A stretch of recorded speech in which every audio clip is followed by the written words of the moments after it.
L'interview des jeunes, salut Tom. Salut Enzo, salut à tous. Aujourd'hui, nous recevons un jeune chanteur rouennais né le 4 août 1997, originaire de Ry, près de Rouen.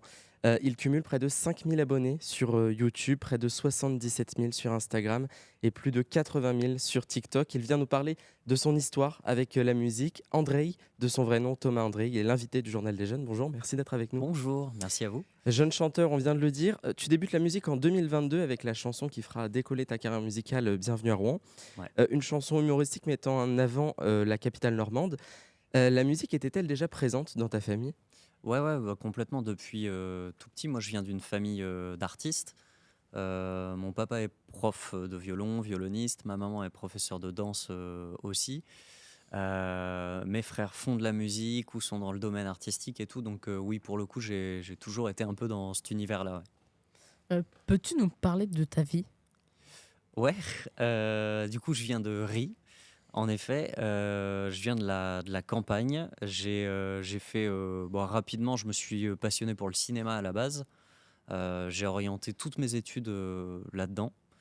Et puis un peu de fil en aiguille, j'ai fait un BTS à Corneille en audiovisuel. Donc pareil, à l'époque, j'étais très cinéma. Après, j'ai fait des études de cinéma à Paris. Et rapidement, même si j'adore le cinéma encore aujourd'hui, j'ai trouvé avec la musique on va dire une spontanéité qu'il y avait nulle part ailleurs. Du coup, j'ai décidé un jour de me dire, allez, on fait de la musique à fond et on voit ce que ça donne. Voilà un peu comment j'en suis arrivé là, dans les très grandes lignes. Une passion devenue un métier? Bon. Ouais, bah, j'ai la chance de pouvoir en vivre aujourd'hui.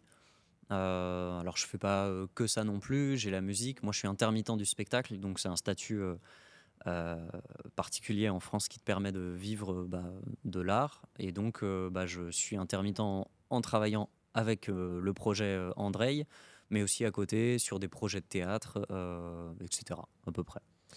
As-tu des personnes que tu as côtoyées ou que tu côtoies toujours dans ta vie qui te suivent à fond dans ton aventure musicale?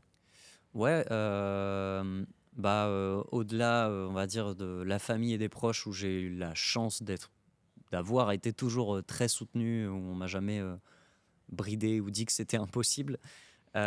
Aujourd'hui, dans mon entourage, on va dire, bah, professionnel et amical, parce que je travaille avec des amis, il y a du coup Clémentine qui m'accompagne, qui met en scène les concerts et qui m'aide sur la direction artistique, on va dire, du projet.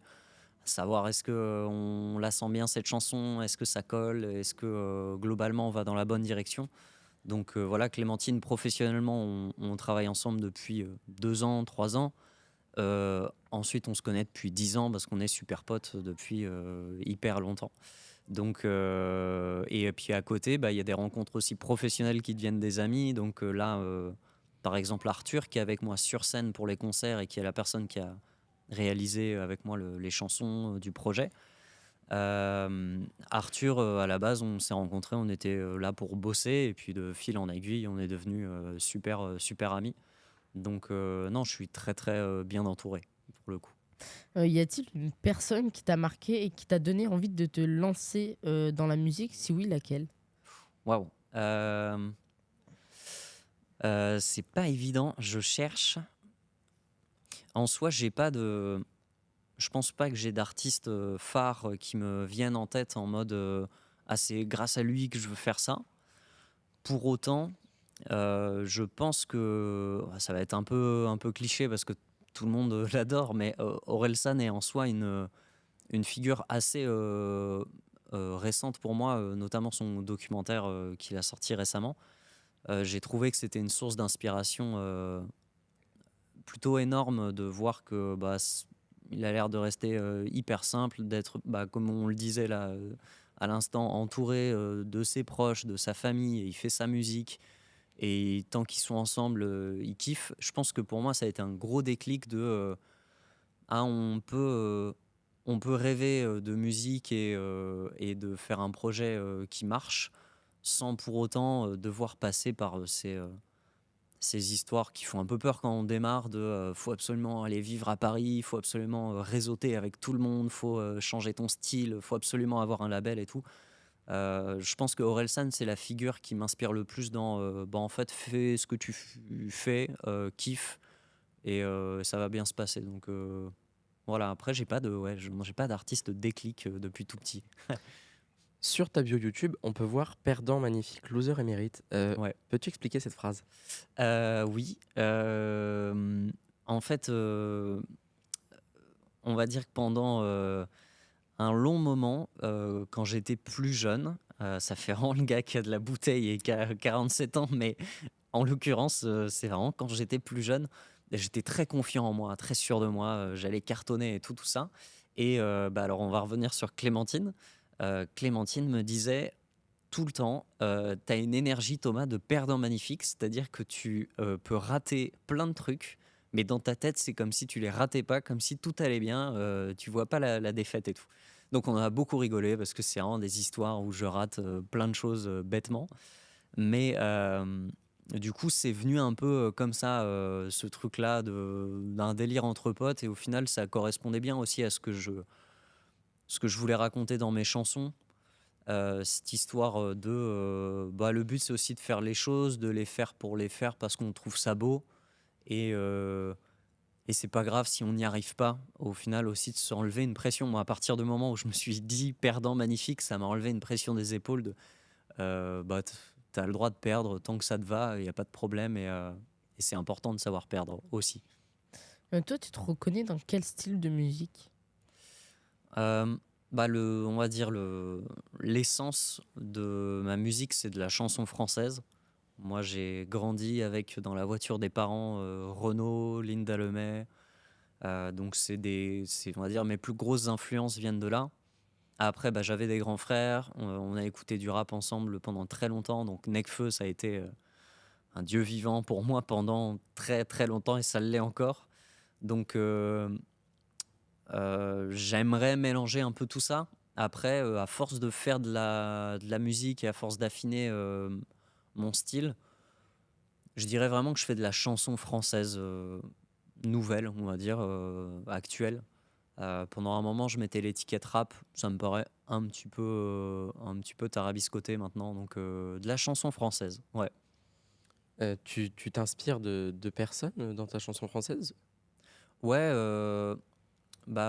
ouais, Renaud et Linda Lemay, pour moi, c'est vraiment les piliers. Linda Lemay, c'est une artiste incroyable que je conseille d'écouter si jamais.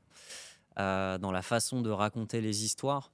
Après, il y a plein d'artistes même qui sont pas forcément francophones. Récemment, il y a une petite année maintenant, j'ai découvert un artiste anglais qui s'appelle Philip Labes. Et c'est le genre de coup de cœur, que ce soit musicalement ou dans les textes, la façon dont il raconte les histoires. J'écoute ça en boucle, mais en boucle depuis 1 an et demi. Et donc ça, c'est des artistes qui me parlent beaucoup. Après, il y a parfois aussi des inspirations qui sont pas forcément dans mon créneau. Euh, mais j'aime aussi beaucoup Sixto Rodriguez, voilà, il y a un documentaire sur lui qui s'appelle Sugarman. Il a une histoire incroyable. Donc pareil, je vous le conseille. Et là, c'est vraiment de la balade folk américaine, beaucoup plus posée. En soi, ça n'a pas grand-chose à voir avec ce que je fais. Mais pour moi, ça a été pareil, une source d'inspiration, de motivation. Ouais. En janvier 2024, ta carrière prend une toute autre ampleur puisque tu sors ton premier album intitulé 25. Pourquoi ce titre d'album? 25 parce que déjà ça renvoyait à la dernière chanson du coup qui s'appelle 25 qui parle de mes 25 ans, qui va dire surtout, je pense à mon avis, qui parle du passage à l'âge adulte. C'est un peu cliché pareil, encore dit comme ça, mais c'est, on va dire, toutes les réalisations qu'on se dit bon, j'en suis où à 25 ans.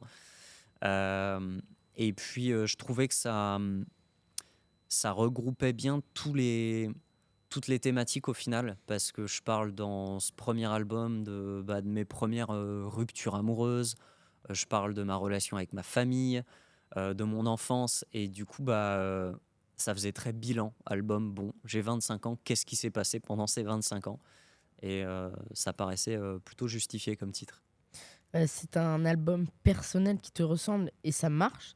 On parlait en début de cette édition de ton nombre d'abonnés sur les réseaux sociaux. Ouais. Comment tu expliques un tel succès? Je sais pas. Je saurais pas trop dire. Je pense que j'ai un créneau de chansons qui est assez populaire en soi. Je fais naturellement une musique assez populaire. Genre, je me parle, comme je disais là, je parle d'amour, je parle de famille. J'ai des thématiques assez, assez universelles. Et c'est quelque chose que je fais naturellement. Je veux pas chercher à me dire il faut que je touche le plus grand nombre, pas du tout. Donc j'ai cette nature-là qui, je pense, marche bien sur les réseaux sociaux. Et puis après, c'est peut-être un mélange aussi d'avoir fait des études dans le cinéma, de savoir créer de la vidéo, du contenu rapidement, de raconter des histoires plus ou moins rapidement aussi. Tout ça, ça m'a aidé à la fois pour promouvoir ma musique, mais aussi pour écrire mes chansons, parce que savoir raconter une histoire en 30 secondes, que ce soit en chanson ou dans un format vidéo, bah, c'est un peu les mêmes. Parfois, on retrouve les mêmes styles, les retournements de situation, etc. Donc, je pense que ça m'a juste plu de le faire sincèrement. Et je pense que ça s'est ressenti et que les gens, du coup, ont suivi, quoi. Et comment tu appréhendes pardon, cette no- Notoriété, oui. il n'y a pas de souci. Euh, En vrai, c'est un truc qui est à l'échelle où j'en suis, c'est que du bonheur. Les gens sont très gentils. J'ai que des super retours et tout. Donc, euh, c'est euh, c'est rarement un problème. Après, bah, je pense aussi parce qu'on est dans une ère où on questionne beaucoup ça, la notion de notoriété. Je vois les documentaires sur Orelsan, sur celui sur Squeezie aussi, qui te montrent le cauchemar que ça peut devenir d'être connu. Euh, du coup, ça fait super peur aussi de se dire, mon objectif, c'est de faire de la musique, d'en vivre et d'être assez bien dans mon projet musical pour faire ce que je veux. J'y suis pas encore, mais j'ai pas forcément envie de devenir une superstar parce que tu vois toutes les responsabilités, la vie qui change comme ça. Donc, ouais, ça peut faire un peu peur. Mais là, c'est moi qui me projette à fond, quoi. Aujourd'hui, c'est très, très détente. Et donc, dans quelques années, tu te vois comment? Euh, Moi, j'espère ce que j'aimerais avoir dans quelques années où on parle musicalement, hein, ce serait simplement le confort de pouvoir créer de la musique sans contrainte. Par exemple, les contraintes d'être un petit artiste indépendant. Aujourd'hui, il y a des moments où je dois faire de la musique, il y a des moments où je dois réfléchir à comment je vais vivre et comment je vais payer la fin du mois, on va dire. Donc déjà de se débarrasser de cette contrainte-là, d'être vraiment dans un rapport où ma musique et mon travail fusionnent et je peux faire juste ça et ça me permet de vivre bien. Et puis du coup, derrière, une fois que j'aurai la tranquillité, on va dire, du travail, pouvoir créer tout à fait tranquillement les projets que je veux et d'avoir peut-être un petit peu plus de musiciens sur scène, par exemple, ça pourrait être chouette. Et puis, ouais, pouvoir créer des concerts encore un petit peu plus fous. Tout ça, en fait, d'aller un peu au bout de la vision artistique autant que possible. Si vous aimez chanter sous la douche ou dans la voiture avec l'autoradio à fond, vous n'êtes pas le seul, Andrei vous attend. Cette phrase, donc, c'est issu une nouvelle fois de ta biographie YouTube.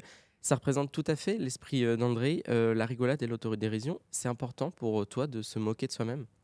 Ouais, carrément. Je pense que ça va avec le côté perdant magnifique et le fait de savoir ce qu'on est, de savoir là où on va être bon et là où on est très mauvais, où il faut s'améliorer et tout, ça permet déjà de pouvoir en rire sans être piqué. Ça permet d'évoluer. Moi, c'est ce que j'essaie de raconter dans certaines chansons aussi, le passer d'un moment de ma vie où je remettais rien en question à un autre moment de ma vie où je suis en train de tout réfléchir, mais pour le mieux.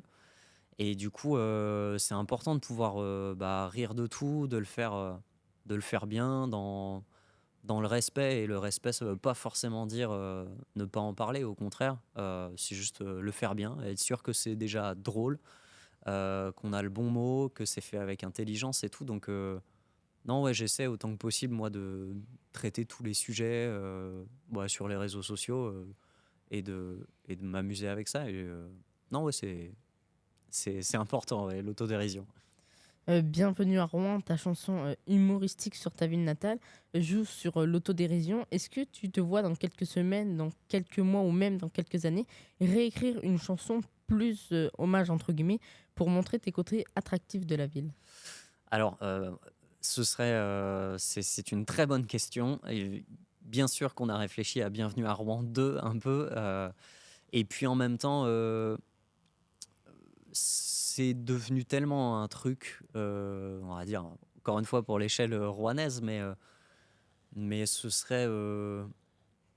il faudrait tellement un axe différent. Si jamais je dois reparler de Rouen, je pense qu'il faudrait que je prenne un billet beaucoup moins. Là, il y a un côté très carte postale dans Bienvenue à Rouen, dans le premier volet, où je présente toute la ville et tout. Si je devais le refaire, ouais, j'irais sur un axe complètement différent, peut-être raconter, je sais pas, juste moi ce que j'ai vécu, une soirée entre amis dans Rouen ou un truc comme ça, mais qui nous démarque bien de tout ça. Et à la base, Bienvenue à Rouen, quand je l'ai écrit, moi, c'était juste pour me marrer aussi et garder ce truc-là de maintenant qu'il y a de l'anticipation sur écrire sur Rouen.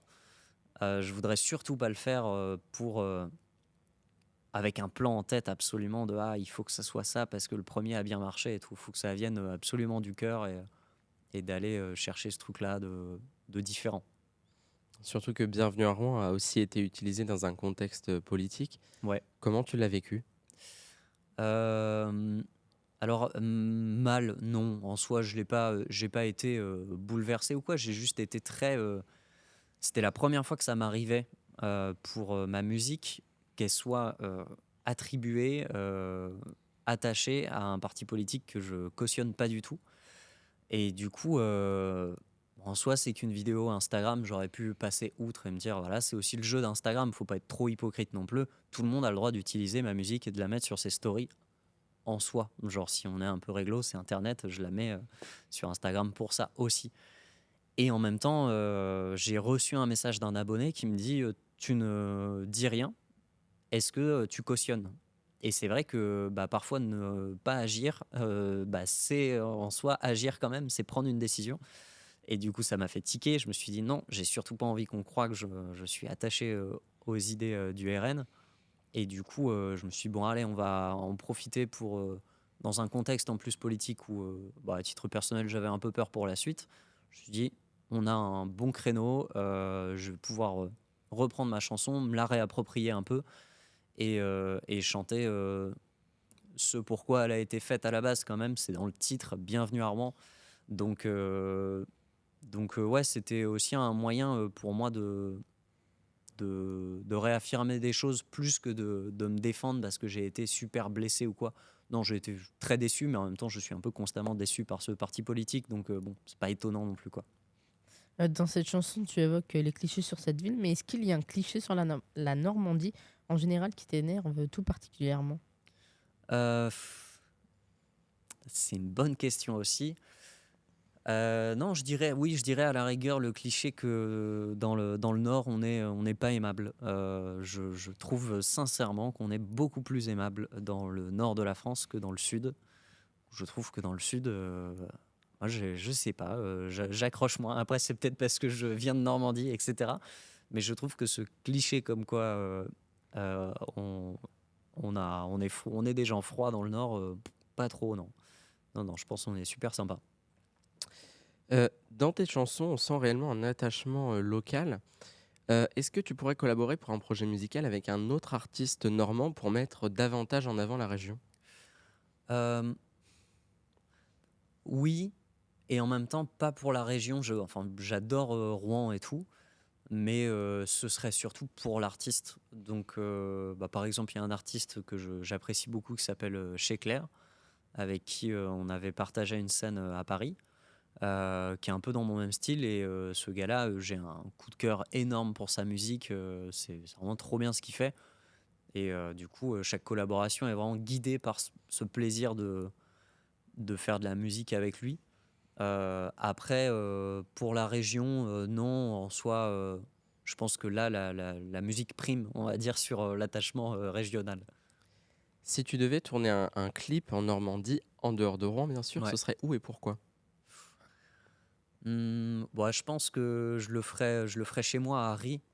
Heu, J'avais déjà eu des idées et tout pour des clips comme, j'ai une chanson Les Trois Mousquetaires qui parle de mon enfance avec mes frères, mais aussi, Super Ordinaire. J'avais une idée de clip à un moment qui pouvait se passer, chez moi à Ry, mais, parce que j'adore ce village, parce que c'est mon village d'enfance et heu et ouais, bah, pour mettre un peu en avant ça, pour montrer d'où je viens et tout, donc je pense que je ferai un clip, chez moi.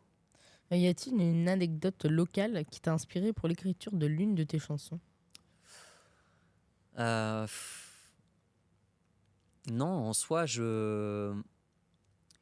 parfois j'ai été contacté par exemple par la radio, France Bleu, qui m'avait demandé d'écrire pour l'Armada, une chanson pour l'Armada et du coup à partir de ça, moi ça m'intéressait, beaucoup et puis j'aime bien l'univers, des marins là, tout ça, les bateaux et tout ça me parlait bien et du coup ça en a découlé sur la chanson Ulysse, qui est dans l'album et ça par contre ça a été créé, de toutes pièces. C'est vraiment du qu'est-ce que ça m'inspire mais il y avait pas d'anecdote, au contraire, c'était un peu la difficulté de se dire: «J'ai souvent l'habitude d'écrire sur moi, ce qui m'est arrivé dans ma vie et tout» et ça, c'était un peu la première chanson où je suis en mode: «Bon allez, on raconte une histoire qui n'est absolument pas la mienne». Je m'invente, tout un petit film dans ma tête et j'essaie d'en faire une chanson et tout, donc ça, c'était un petit challenge un peu, local pour le coup. Qu'est-ce qui te distingue des autres artistes essentiellement basés autour de l'humour?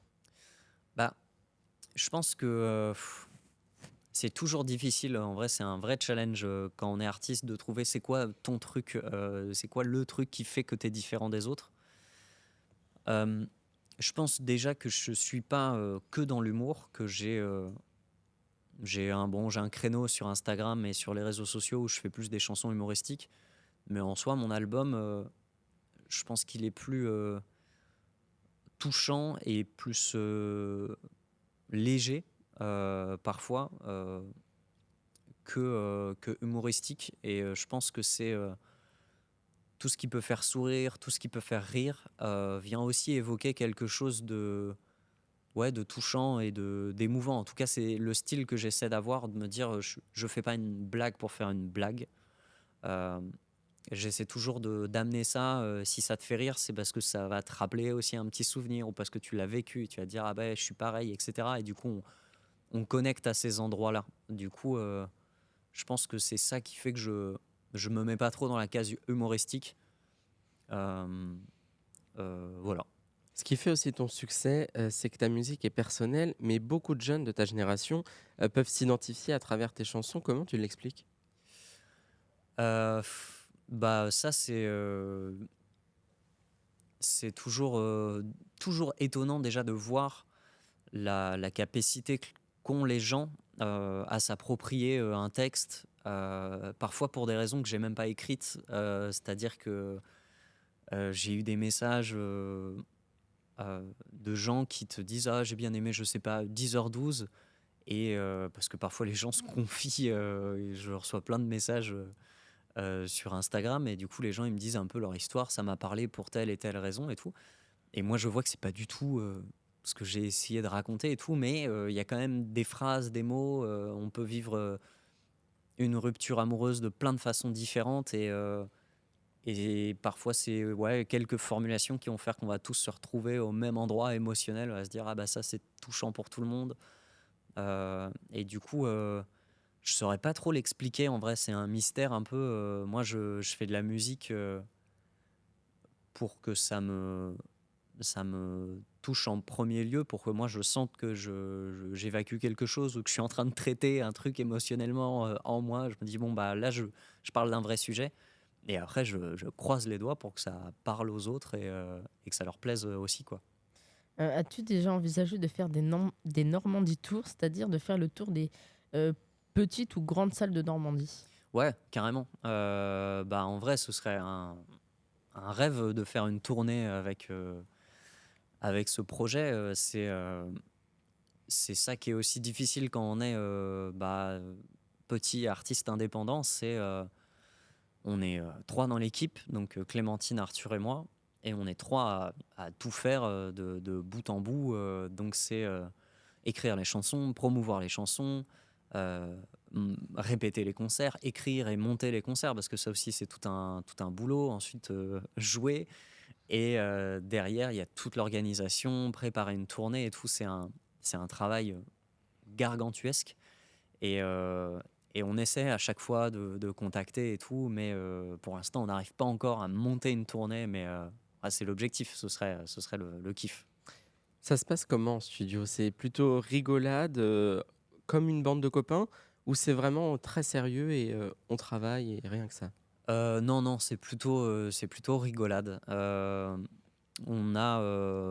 Moi, je vais toujours composer la chanson guitare-voix avant, et ensuite je la présente à Arthur et Clémentine. Et après, en studio avec Arthur, on traîne, hein, on teste des trucs, on s'amuse, on voit comment ça avance. Parfois, il y a des moments où on devient fou parce qu'on n'y arrive pas et qu'on n'est pas inspiré.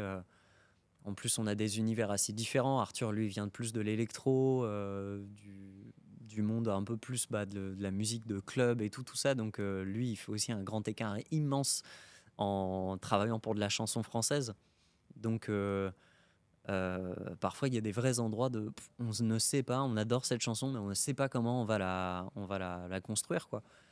Mais on oscille vraiment entre plein d'étapes, et c'est l'avantage de bosser entre amis, on s'amuse beaucoup. Est-ce que chacun a un rôle prédéfini entre toi, Clémentine et Arthur, ou c'est vraiment, vous êtes vraiment polyvalents? Non, pour le coup, on a vraiment nos spécialités. Euh, donc, par exemple, Arthur, lui, du coup, son domaine, ça va vraiment composer avec moi la chanson. Donc moi, je vais avoir ma mélodie, mon texte, tout. Et Arthur, lui, il va composer tous les arrangements autour. Et puis derrière, du mix, du mastering, traiter le son pour qu'il soit de la meilleure qualité possible, etc. Donc Arthur, lui, c'est vraiment l'artisan, on va dire, du son. Et puis il a aussi une autre facette où il m'accompagne sur scène. Et sur scène, du coup, il joue du piano. Et à côté, il va aussi se charger de lancer des séquences parce qu'on s'accompagne comme ça. Donc ça va être le boulot d'Arthur. Et à côté, Clémentine, elle, donc c'est avec elle que j'écris tous les concerts. Donc quand je dis écrire les concerts, c'est déjà trouver l'ordre des chansons, parce qu'il faut trouver l'ordre dans lequel on fait voyager le public et que c'est le plus agréable possible. On a ensuite toutes les petites interactions et tout, parce que je suis pas du tout en impro tout le temps, sinon je me perds trop vite. Du coup, c'est de prévoir ces interactions, et même parfois à l'intérieur des chansons, de se dire ah, on a envie de faire chanter les gens, par exemple, sur ce morceau. Comment on le fait? Comment on l'amène? Est-ce qu'il faut rajouter une boucle de musique? Est-ce qu'il faut écrire un petit texte pour amener les gens à me rejoindre pour chanter, etc. Donc tout ça, c'est beaucoup de préparation, beaucoup de tests, d'itérations différentes comme ça. Et du coup, on bosse ça avec Clémentine. Et après, derrière Clémentine, c'est aussi la personne qui a le plus de recul sur le projet. C'est-à-dire que Arthur et moi, on va bosser de la musique, on va le faire. Et dès qu'on a une première version ou un doute, on va voir Clémentine. On est bon, on en pense quoi de ça? Ça correspond pas. Et Clémentine, à ce titre-là, je fais ça pour tout, même la promotion. Dès que j'ai des idées, etc., on échange, on écrit ensemble et tout. As-tu des concerts prévus prochainement? Ouais. Alors là, on a le 7 avril à Paris. Du coup, je vais jouer à Paris dans une péniche qui s'appelle la péniche Antipode. Et je vais faire un concert qui est une nouvelle formule. Parce que j'avais un premier album du coup qui s'appelle 25 et un deuxième projet secondaire album qui s'appelle Brouillon.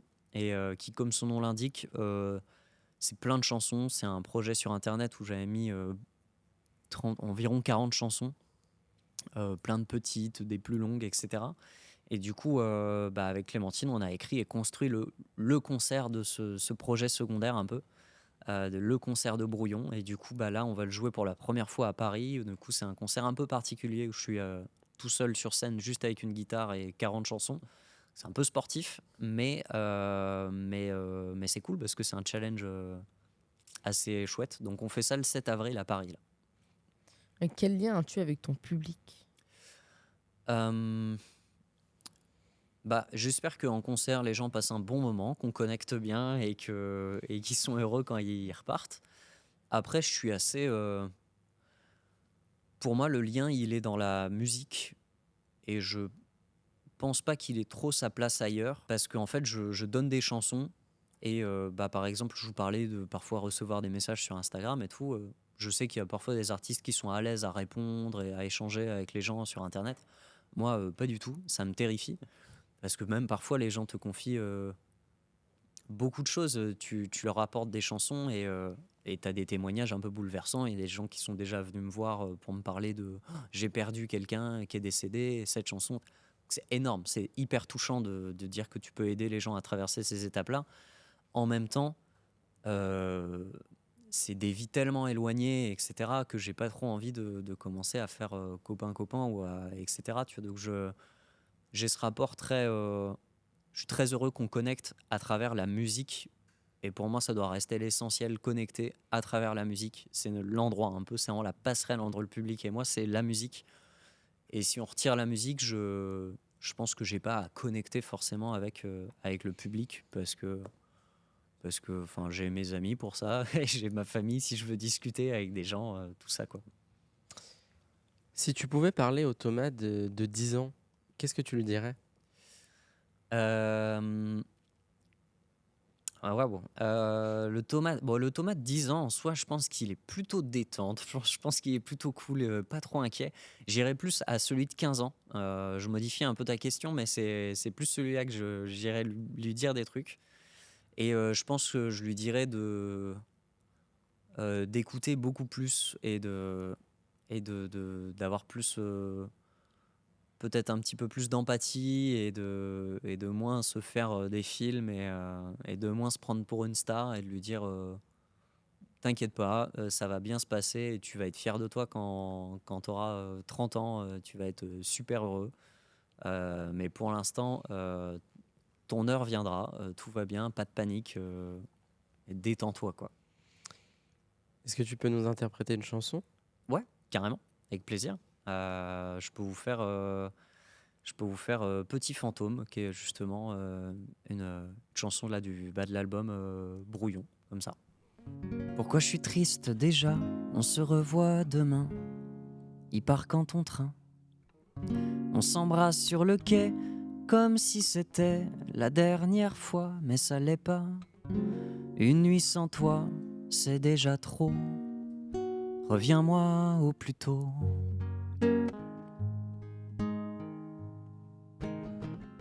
Quand t'es pas là, je m'éteins, faut me changer les piles. J'ai la flemme, je suis bon à rien, je trouve tout inutile. Je prends pas soin de moi, je me fais des plâtrés de nouilles. Alors que quand t'es là, je me la joue ratatouille. Je regarde des photos de nous pour aller mieux, c'est pire. Je parle à des gens moins bien qui savent pas me faire rire. Et c'est un peu de ta faute. T'as joué les astronautes à mettre la barre si haute. Je suis un petit fantôme quand t'es pas là. Un petit fantôme dans mes draps. Sans un bruit, je hante ma chambre. Je passe la nuit seule à t'attendre.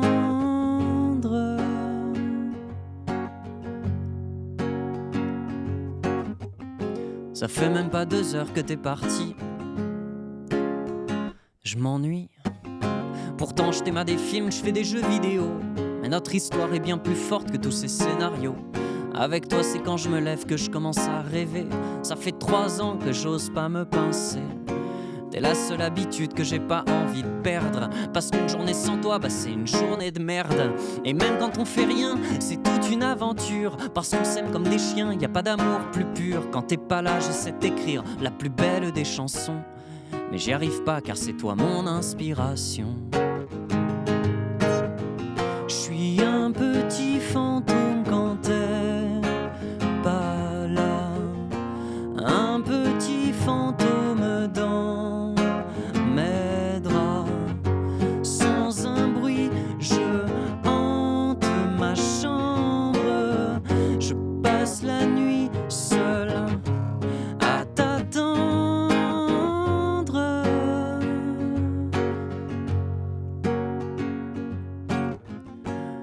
déjà pas attendre, mais là tout est au ralenti. Tes sourires, je veux les entendre, ramène-moi à la vie.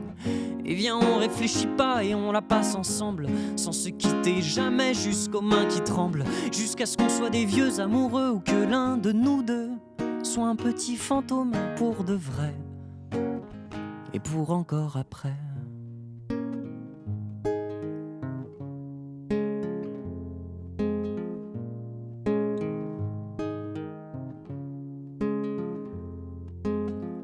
Comme un petit fantôme qui attend là,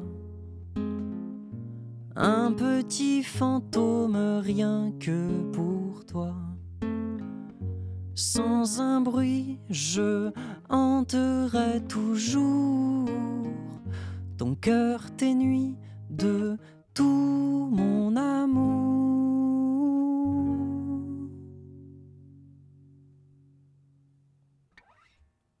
Merci André d'avoir été avec nous. Bah non, merci à Merci. vous, merci pour vos questions, merci beaucoup. Merci.